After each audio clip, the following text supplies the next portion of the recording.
Charles R. Knight's Valley Thunder is the first full-length account in more than 3 decades to examine the combat at New Market on May 15, 1864, the battle that opened the pivotal 1864 Shenandoah Valley Campaign.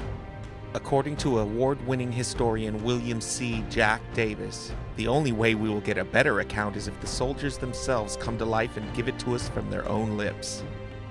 Lieutenant General Ulysses S. Grant, who set in motion the wide-ranging operation to subjugate the South in 1864, intended to attack the Confederacy on multiple fronts so it could no longer take advantage of interior lines. One of the keys to success in the Eastern Theater was control of the Shenandoah Valley, a strategically important and agriculturally abundant region that helped feed General Robert E. Lee's Army of Northern Virginia. Grant tasked Major General Franz Sigel, a German immigrant with a mixed fighting record, and a motley collection of units numbering some 10,000 men to clear the valley and threaten Lee's left flank. Opposing Sigel was John C. Breckinridge, a former vice president and now Confederate major general who assembled a scratch command to repulse the invading Federals. Included within the ranks of his 4,500-man army were cadets from the Virginia Military Institute, under the direction of VMI Commandant of Cadets Lieutenant Colonel Scott Shipp, who had marched 80 miles in just 4 days to fight Sigel. When the two armies faced off at New Market, Breckinridge boldly announced, "I shall advance on him. We can attack and whip them here, and we will do it."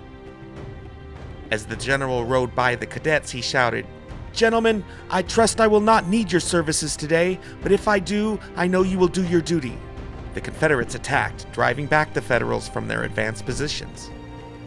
The sharp fighting seesawed back and forth during a drenching rainstorm, the outcome in doubt.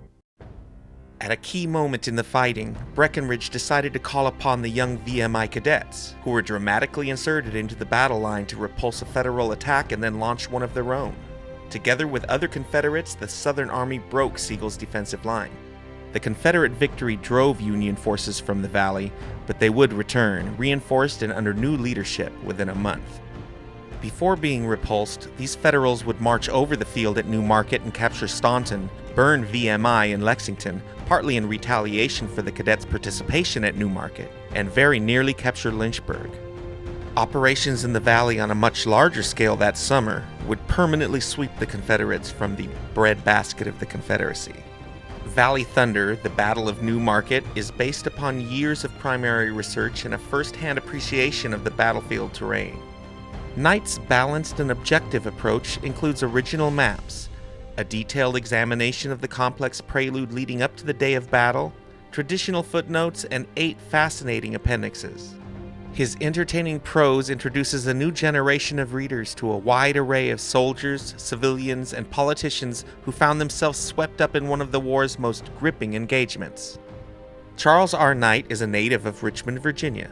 He is a former historical interpreter at New Market Battlefield State Historical Park and currently serves as the curator of the Douglas MacArthur Memorial. Charlie has written articles for various Civil War and railroad publications, including Blue and Gray, Classic Trains, and NRHS Bulletin.